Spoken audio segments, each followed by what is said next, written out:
Now, diary entry for the 7th of November 2015. Well, as you can gather, no improvement on my thoughts, and I was going to say for a split second there, on my whereabouts.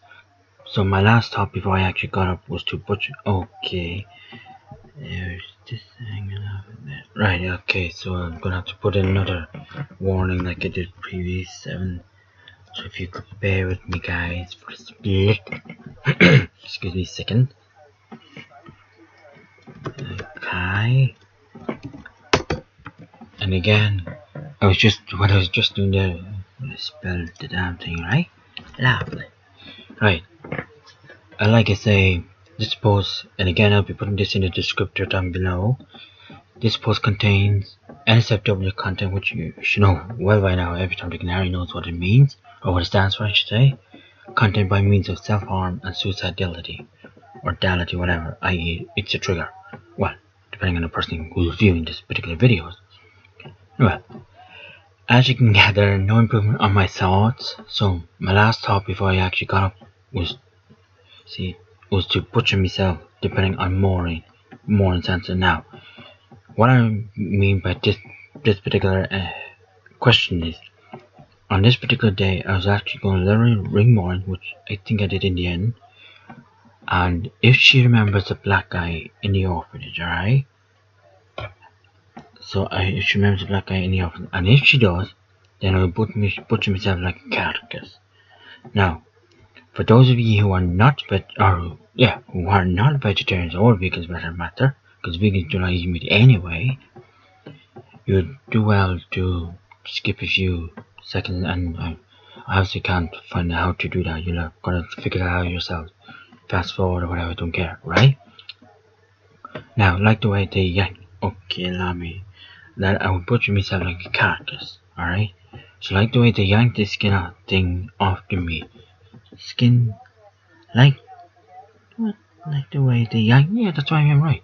So after they do the deed to poor cow, or in my case, what I was doing or thinking about in that case was the cow in question, because the lamb or the sheep, I don't know what way they do with them. Probably the same way, but whatever. My point is that, like the way they do with the cow, they do the deed, which you obviously know what I mean by there. Then they yank the skin off, thing it's in question off, before the meat, and then they do the meat some other at a later stage. But in my case, I yanked the skin off around here. Okay, there we go, and the skin will be hanging off, like I say, the cow, or now meat, whatever, But but somehow I get to the hospital, struggling obviously, because I imagine that'd be pretty painful. It wouldn't be any pretty painful. It would be pretty painful, so I'd be struggling getting up there, because I don't actually recall in the dream or in the thoughts like that. I'd be struggling, so I obviously somehow figured out how to get up to the hospital, probably walk or whatever. I attempt to put toilet paper, as I don't have any bandages, which that's technically true at the moment. I don't buy bandages because I rarely do these things, and if I do, it's only nick and thing. And as I said to my sister previously, or on this particular note, what I actually do if I do self-harm in any way, I actually do in the shower, whereby the blood literally flows down on the ground, which on the shower thing, So that means I won't have any bloody clothes, or especially my puppies. Oh jeez, if they got any blood at all, yeah, I don't think I'd be happy, buddy. But anyway, oh yeah, sorry, as I don't have any bandages now. And then if I recall rightly, I somehow make it to the hospital, and then I tell them exactly what went on. And what happens is the registrar person actually asks something like, I don't think you look too well. We'll first have to get you into, not theatre, or whatever they do with your stitches, or this, you can tell I'm not in the hospital too frequently. Well, wherever you get your stitches done up, they get me in there ASAP, and then they take my details as to why I did this, etc., etc. I.e., I get to talk, or not I actually talk to psychiatric what they call it, nurse or whatever the hell they call themselves, you know. So then moving on, but lo and behold, all that was scratched out. Why? Because Patch and Sammy were looking at me, and my ducky, and my sleeveenies, which, just bear with me for a few seconds, I'll just show you my sleeveenies.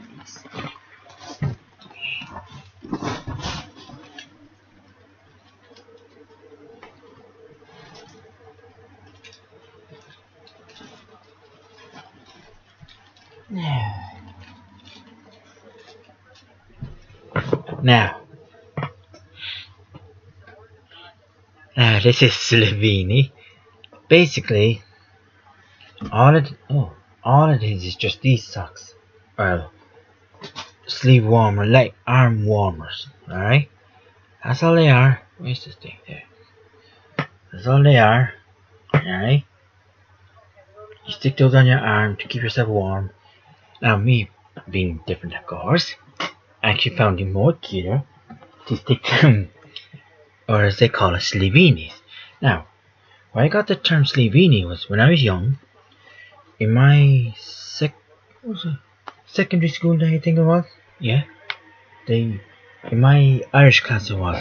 A friend of mine, whom I seem to have lost contact with because I don't know where he is half the time, he told me actually one day, God George, you missed a day. I think I was sick or something, or maybe I had to go for an appointment or a dentist appointment or whatever. And and my friend told me that you missed the word for sleeve in Irish, which my dad would have probably told me what it was. So, but he obviously knew how interested or how lovely I loved my sleeve, because in those days I used to buy my sleeve a lot. Alright?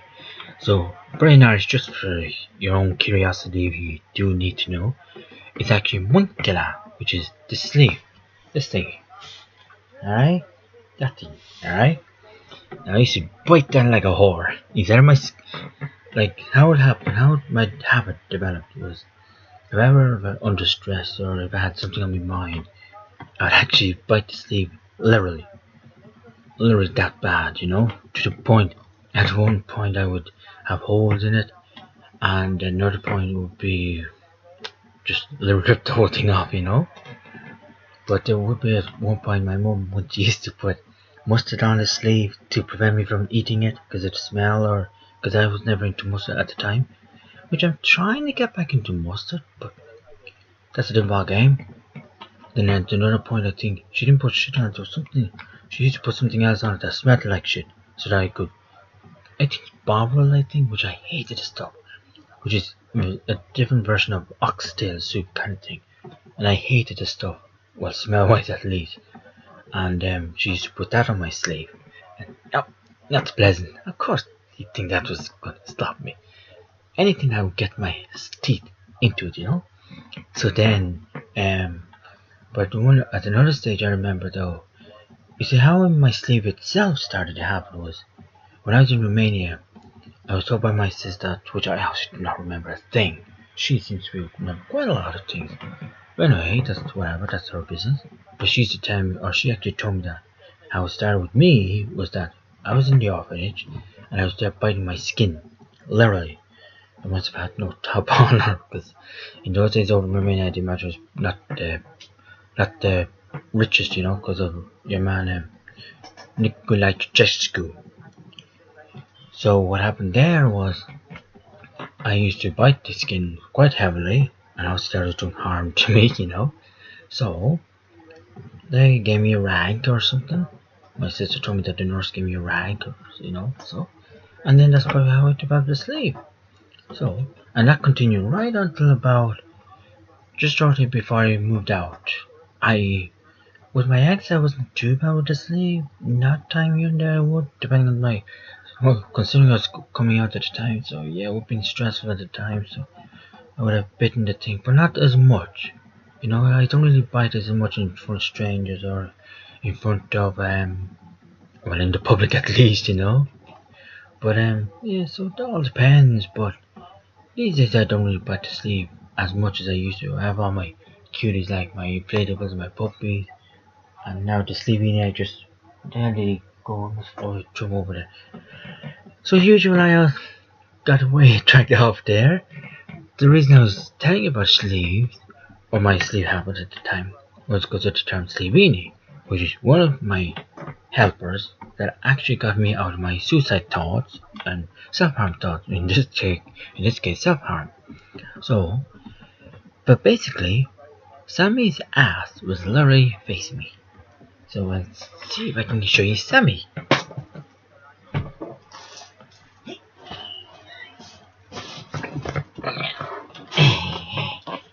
That's Sammy. Oh, that's Sammy. Now, so yeah, that's golly. Hey, up you get, up you by ya. There you go now. Basically, his ass is facing me. Now, alright? I wasn't gonna be doing any rimming or any fucking or whatever you call it. He's just literally facing his tail, facing me. And when I saw that, my suicide or self-harm thoughts, etc., just stop. Literally. Right. Okay? So, with that, all the thoughts that I said, my self-harm thoughts, etc., disappeared.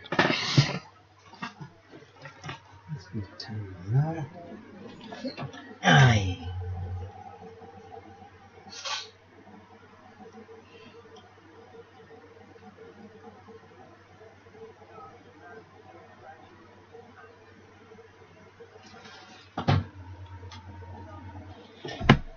Now, when I say disappeared, I obviously mean I disappeared.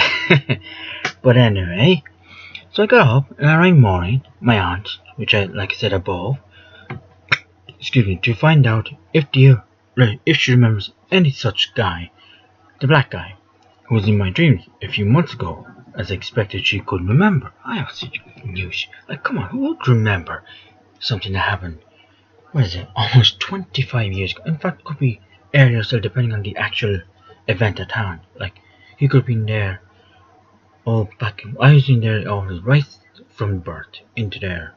So it could have happened in the first year, I don't know. It all depends, you know. But anyway, as expected, she couldn't remember.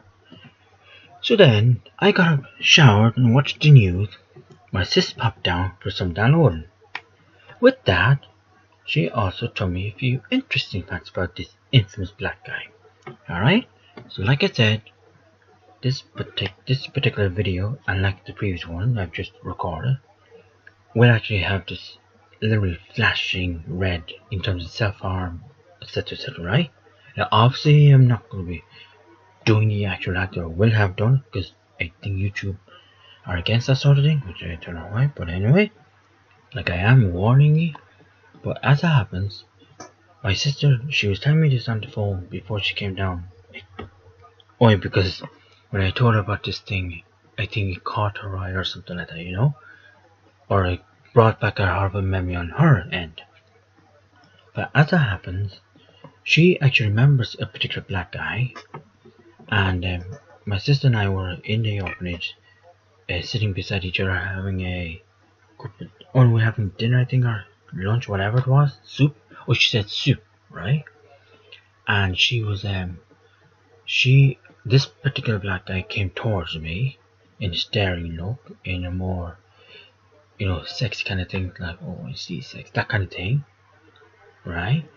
So then, he must have told her, just go, something like that. So then, she obviously went off. I obviously didn't have a clue what was going on. I don't remember anything of it. But she obviously remembered, because I remember this. I asked her, does she remember a big fat guy? When I say fat, I mean he had a bit of a beer belly, if you know what I mean, like him, as if he was a pregnant kind of thing, you know? So, but she also remembers this particular guy, which I do. Jet black. Well, obviously if he's black, he's jet black hair.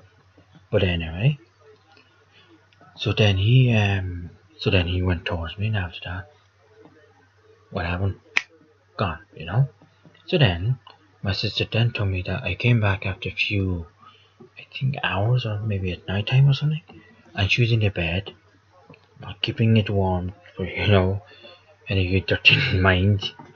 But it was more so that she was like extremely worried as to what could have happened to me. She thought something could have happened to me in the physical sense, in which apparently could have, or in the not dirty, in the murder kind of thing, sense. So then the nurse told her to get out of the bed, don't be doing that sort of thing, something like that. Of course, the nurse thought we were maybe sex maniacs or something, even though we were kids, like. But anyway, so, and I think my sister refused her, and after that, she doesn't remember anything after that. But she was so relieved that no harm. She may have noticed it at the time. I don't know. Maybe in later years she kind of figured, I think I know now, know what happened. But anyway, moving on. So then she remembers that. That's basically the last item she remembers. That when I told her about this particular black guy, this is the memory that came back to haunting to her. So then she was telling me all of this, and then I headed out with a view. This is Saturday, right? Assuming this is a Saturday.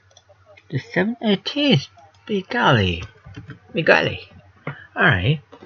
Today, would you believe it? See, with all what's going on with my head and my dreams, I didn't have a.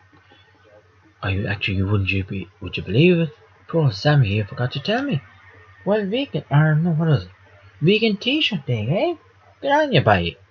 But anyway, I then headed out with a view of seeing Edmund, head of Vegan Ireland, alright? And Evelyn Gee. I don't know how to pronounce her surname, but she did tell me the other day, and I still can't pronounce it. And the French woman Gloria, or Glo, which I now know who she was, because I had a previous entry and I knew who the first two were. The latter I didn't, but that's her. And then on to Pan, which is the movie, which I could write down there now. Review, yeah. Okay, and then on to folks as Ailish and Ola are away to mind Nolene and Andrew's kid. That was my intention, to go to Ailish and Ola first. And then I think to Mum and Dad, or was it just Ailish and Ola? I don't remember that particular bit. But as happens, Ailish and Ola were elsewhere. Or no, as I said, they had to go down to my Nolan and Andrew's kids, because Nolan and Andrew are celebrating their 17th wedding anniversary in Rome. Funny, that's when they got married initially. So, well, for some reason, I want to say, So then, I headed on to Edmund and saw them at the table to protest against fire as per every Saturday afternoon. Then afterwards, the four of us, Edmund, Evelyn, Glo, or Glory, her full name, and myself, headed on to Cornucopia, which is a vegetarian vegan restaurant, alright? I had a beautiful vegan chocolate fudge cake. It is so scrumptious, and Evan,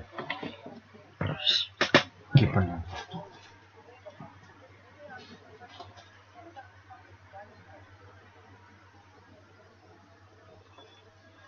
Okay.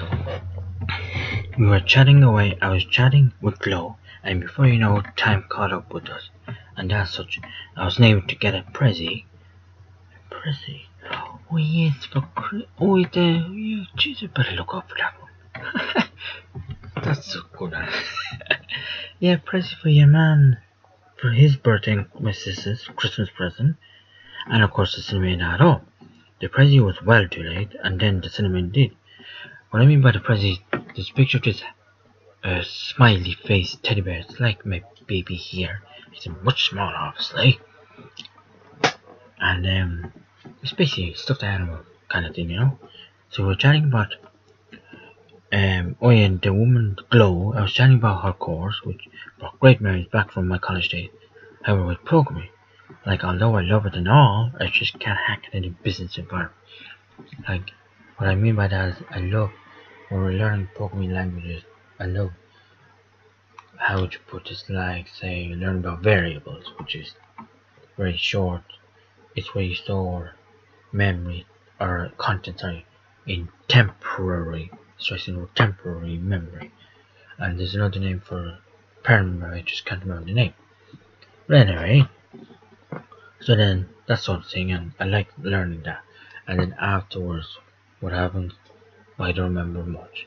And I also stressed out, or not stressed out, I also mentioned it to her that my business lecturer, Mr. Corrigan, no, we call him by his first name, Des, he actually specified her in his quote, "You will lose your concentration after 20 minutes, either throughout the whole day or the lecture in question." That bit I don't remember, but still, it was very interesting. I still held that long to believe. And she was very interested in that.